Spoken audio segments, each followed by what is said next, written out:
네, 안녕하세요. 닥신TV 신재욱입니다. 고품격 닥신TV의 좋은 중고차 고르기 시리즈를 이용해서 좋은 중고차를 잘 구입하신 분들이 많이 계십니다. 저도 이제 영상을 제작하다 보면 댓글에다가 달아주시는 분들이 계세요. 제 영상을 보고 좋은 중고차, 성능 기록 부상 외판 벽 따고 문제 없고 보험 이력상 큰 사고 없었고 소소한 보험 사고는 있어서 오히려 나쁘지 않았으며 명의 변경이 없는 1인 소유 차량이었고 비록 보증이 끝났지만 그 보증 기간 동안 차량은 필드 테스트를 거치면서 보증 수리가 됐을 거고 이후에 큰 뼈대 사고가 없이 엔진 미션에 큰 무리가 갈 가능성은 없고 딜러의 성향을 파악했는데 딜러가 특별히 문제될 만한 차를 갖고 있지 않고 딜러의 누적 거래 내역이 많으며 엔카 진단을 한 번 더 받았고 타이어를 보건대 이 차주의 성향을 대략적으로 추론할 수 있었으며 그래서 개꿀 중고차를 잘 얻어와서 잘 타고 있습니다라는 한 두 줄 정도 되는 댓글을 딱 보면 저는 느낌을 받습니다.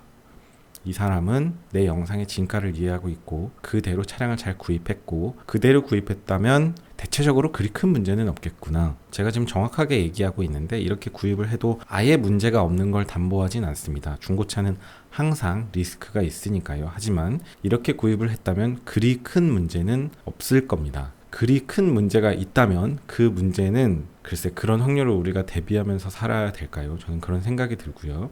사실은 이런 몇 마디 속에서도 이 사람이 정확하게 중고차 고르는 법, 닥신TV의 이 논리를 정확하게 이해하고 있구나 라는 생각이 들고 그 논리를 정확하게 이해하신 분들은 사실 그냥 잘 사십니다. 알아서. 방구석에서 그냥 엔카 한 5분 10분만 기계적으로 딱 돌려가지고 한 5대에서 10대 정도 출원이 되면 그 차들 중에서 그냥 이렇게 제비뽑기해서 아무거나 사시면 됩니다.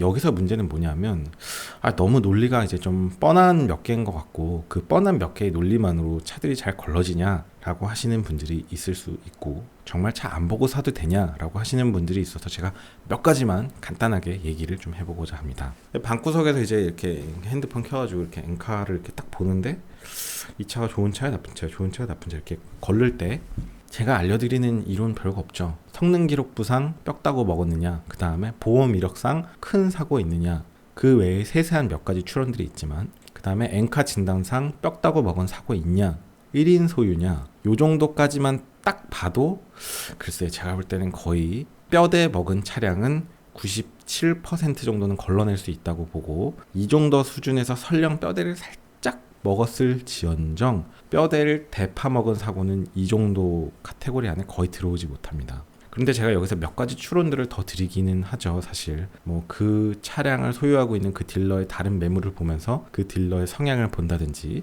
그 타이어를 보면서 그 차주의 성향을 좀 추론한다든지 사실 외관 디테일 튜닝 같은 거를 보면 그 차주의 나이대나 성향을 대략적으로 또 알 수도 있고 그 차량의 파워트레인만 봐도 그 차주의 성향이 좀 갈리기도 합니다. 그 외에 자동차 365에 들어가서 보는 방법도 있고 좀 여러 가지 추론의 방법들이 좀 세세한 디테일의 방법들이 있기는 한데 중요한 건 이렇게 복잡한 거 다 알 필요 없고 아주 기계적으로 성능 기록부 외판 벽 따고 문제 없는지 보험 이력 큰 사고 있는지 명의 변경 있는지 엔카 진단 받아서 벽 따고 먹은 거 없는지 이 네 가지만 딱 파악하는 데는 정말 시간 얼마 안 걸리죠. 차 한 대 보는데 빠르게 보면 30초? 그래서 여러분이 특정 차를 보고자 할 때 차 한 대당 30초면 따다다다다 걸러낼 수 있습니다. 그래서 여러분이 살만한 차를 딱 고르는 데 걸리는 시간은 사실 뭐 한 10분 정도 투자하면 여러분이 살만한 차를 한 4대 5대 골라놓을 수 있고요. 그냥 그 안에서 여러분은 아무 차나 사시면 거의 문제 없습니다.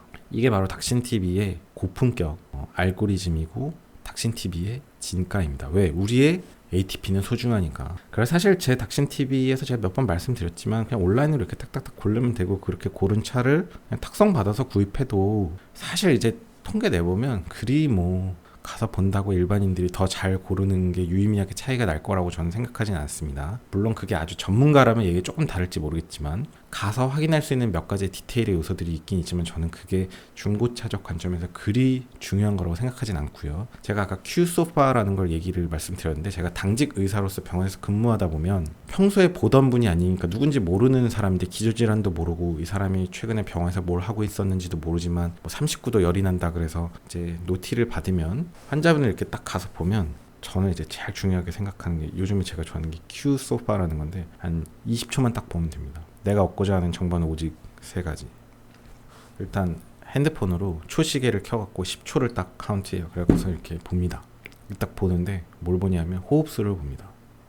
10초 동안 호흡수를 보고 그 호흡수에 곱하기 6을 합니다. 그러면 1분 동안 호흡수, respiratory rate가 나오고 그거를 파악하고요. 환자분이 건드려 봅니다. 환자분 의식이 평소에 있는 분인데 의식 좀 변화가 생긴다. 그게 있는지. 그 다음에 BP, 혈압이 떨어졌는지. 저는 민비피를 좋아하지만 큐소파에서는 시스톨릭 BP를 보는데 제가 보여드리는 지금 이거를 잠깐 보여드리는데 이게 중고차랑 굉장히 관련이 깊으니까 조금만 들어보세요. 큐소파라는 게 있는데요. 큐소파가 뭔지 구글에서 잠깐 검색해서 보면 저도 뭐 아카데믹하게는 잘 모르고 큐소파는 스코링 하는 거다. sepsis에서 이게 감염에 의해서 폐혈증으로 가는 거에 대해서 보는 건데 하이리스크 페이션트, 굉장히 리스크가 높은 페이션트, 우리는 페이션트가 아니고 이제 중고차예요. 하이리스크 중고차를 이제 스코링하는 스코어 시스템입니다. 멘탈 스테이처스, 환자분의 의식을 봅니다. 의식이 처졌는지. 왜냐면 의식이 처진다는 것 자체가 티슈 펄퓨전이 안 되는 게 쇼크이고 그 티슈 펄퓨전이 안 되는 게 이제 올간 페일리어로 온다는 게 멘탈이 처지는 거니까 올간 페일리어를 보는 요소 중에 하나고, 그 다음에 타키미아, 제가 좀 전에 레스퍼레이터리 레이트 호흡수를 본다고 했잖아요. 호흡수가 22회를 넘는지, 하이포텐션, BP가 떨어지는지.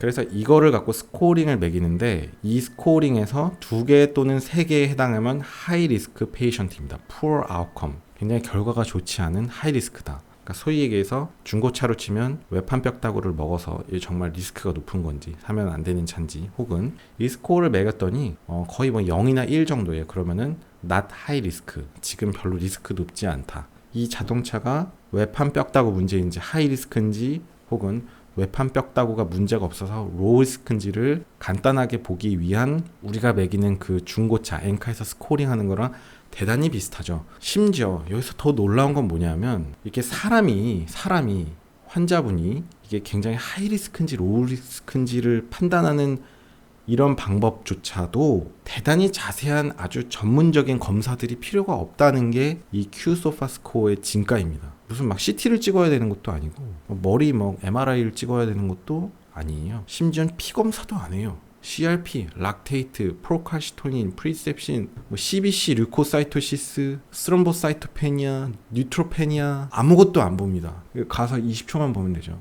의식 있는지, 호흡수 되는지, BP 떨어졌는지 딱 3가지. 이렇게 허접한 정보 3가지만 딱 얻으면 이 환자분이 septic status에 대해서 하이 리스크인지 로우 리스크인지가 배경 지식이 없어도 바로 구분이 됩니다. 사람을 평가하는데도 하이 리스크인지 로우 리스크인지를 평가하는데도 이렇게 간단한 것만으로도 충분히 분류가 돼요.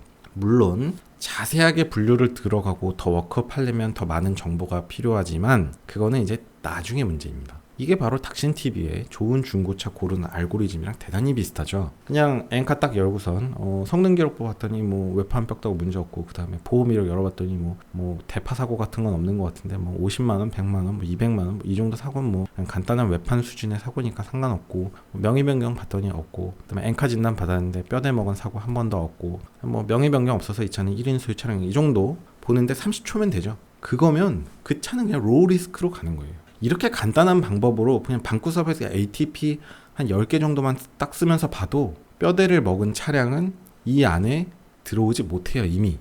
이렇게 쉽고 간단한 방법이 사실 되게 과학적인데 이거를 이해하지 못하는 분들은 댓글에서 막 섀도우 이렇게 진짜 뼈대 먹은 차량이 대파사고 있는 차가 그걸 다 통과한다? 글쎄 뭐 사회생활 가능할까요? 전 사실 그런 거 확률까지 대비하면서 살고 있지 않기 때문에 아침에 출근할 때 뭐 자동차 사고 나서 죽지 않을까 걱정돼서 자동차 못 탈 것 같고, 엘리베이터는 탈 수 있을까요? 여기서 이제 걸러내지 못하는 것들은 사실 그 외에 나머지 것들인데요. 그 나머지 것들은 사실 보증 기간 이내에 차주가 정비를 대략적으로 했을 가능성이 높고, 전자장비 쪽이나 이런 쪽은 조금 걸러내지 못하는데, 그리고 쉽게 고장나는 게 아니고 이전에 문제가 있었다면 보증 기간 안에 차주가 좀 골랐을 가능성이 있고, 보증이 끝난 지 너무 오래된 차라면 조금 얘기가 다르긴 하지만, 그 다음에 그 외에 소소한 뭐 창문이 안 내려간다든지, 뭐 에어컨이 잘 안 틀어져서 에어컨 콘덴서를 갈아야 된다든지, 혹은 브레이크 라이닝 디스크를 교환해야 된다든지, 혹은 뭐 트랜스퍼 케이스에 뭐 클러치를 좀 교환해 줘야 된다든지, 뭐 이런 것들은 사실 이런 스코링 방법으로는 걸러낼 수 없는데, 그거 이제 차주가 사서 자기가 고쳐야 되는 문제입니다. 사실 그거는 중고차 딜러도 몰라요, 거기까지는. 그런 거를 다 이제 하나하나 품목을 뭐 한 200가지 항목을 내서 다 적어갖고 한다 한들 사실 실제 오너로서 주행을 하면서 알게 되는 정보들도 있고 딜러들도 거기까지는 모릅니다. 근데 그런 것까지 알겠다. 그래서 난 가서 봐야 된다. 뭐 진짜 차를 딱 정해놓고 정말 사기 직전에 가서 본다는 것까지는 제가 그거까지는 뭐 모르겠는데 정말 잘 본다면 현실적으로 그러기 쉽지는 않고 보통 이제 그런 거 주장하는 분들은 제가 이렇게 딱 스크린하는 이런 것들은 별로 중요시 안 봐서 가서 다 자기가 이제 사고 찬지 보겠다고 하는데 차를 떠보고 과연 현실 세계에서 그게 그리 쉽게 될까?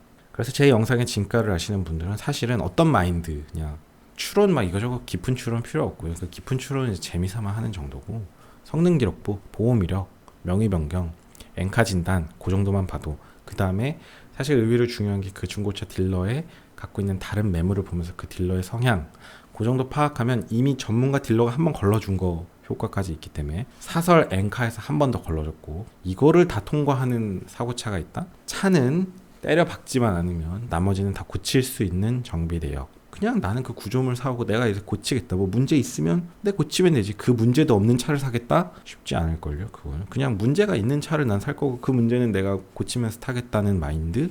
그래도 이왕이면 문제 없는 차 사는 게 좋지 않아. 뭐 그렇긴 한데 내가 이렇게 막 열심히 해서 이거 문제 없는 차를 샀다 한들 그 차를 막상 갖고 와서 타다 보면 또 소소한 문제들은 있을 거예요. 그래서 그거를 우리가 다 걸러내는 건 그리 쉽지 않은 문제. 제 생각엔 딜러도 거기까지는 모를 겁니다. 마치 당직 의사가 피버 노티, 열나서 어떤 septic한 환자분에 대한 이 노티를 딱 받았을 때 내가 이 사람의 배경 지식이 없어도 막 전문적인 뭐 피 검사를 하고 막 CT를 찍고 여러 가지 검사를 다 안 해봐도 단지 멘탈 스테이처스, 타키미아, 하이퍼텐션 이 세 가지만 갖고 스코링을 매겨갖고 뭐 쉽게 얘기해서 내가 오늘 그냥 꿀잠 잘 수 있는지 아니면 이 사람 ICU 중환자실에 당장 가서 막 되게 어큐트하게 매니지를 해야 될지를 이렇게 20초만 딱 보면 갈리거든요. 생각보다 되게 정확하고 하물며 사람도 그러는데 자동차? 이게 외판벽 따고 먹은 차인지 사면 쉽게 해서 좆되는 차인지 아니면 이 차는 굉장히 로우리스크라서 뭐 이 정도는 뭐 이 정도는 사도 돼. 그냥 사와서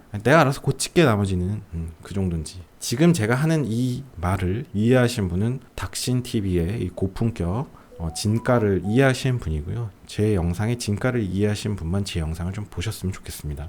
제가 이제 예전에 한 가지 실수한 건 뭐냐면 제가 지금 타고 있는 차가 2015년식 F바디 520D인데 그 차도 이제 제가 그냥 엔카로 골라갖고 제 부모님이 가서 그냥 딱 사갖고 왔는데 그 차를 제가 딱 받았을 때 한 가지 실수했다고 느낀 거는 그거였어요. 내가 이거 차를 가서 보지 않고 사니까 이걸 실수하는구나. 뭐냐면 흡연차였어요. 그래서 담배 냄새가 빠지는데 시간이 꽤 오래 걸렸는데 지금은 담배 냄새 거의 안 나는데 3년 탔는데 담배 냄새가 빠지는데 시간이 꽤 걸렸고 그것까진 몰랐습니다. 이제 담배 냄새 정도는 뭐 딜러한테 물어봐도 되는 정도고 뭐 딜러가 그런 거 갖고 또 뻥치는지는 의문이고 그 외에 뭐 오디오가 어떤지 에어컨이 어떤지 히터가 잘 나오는지 뭐 라이트가 나갔는지 중고차를 사는데 그게 무슨 문제인지 전 잘 모르겠습니다. 오늘도 긴 영상 봐주셔서 감사합니다. 수고하셨습니다.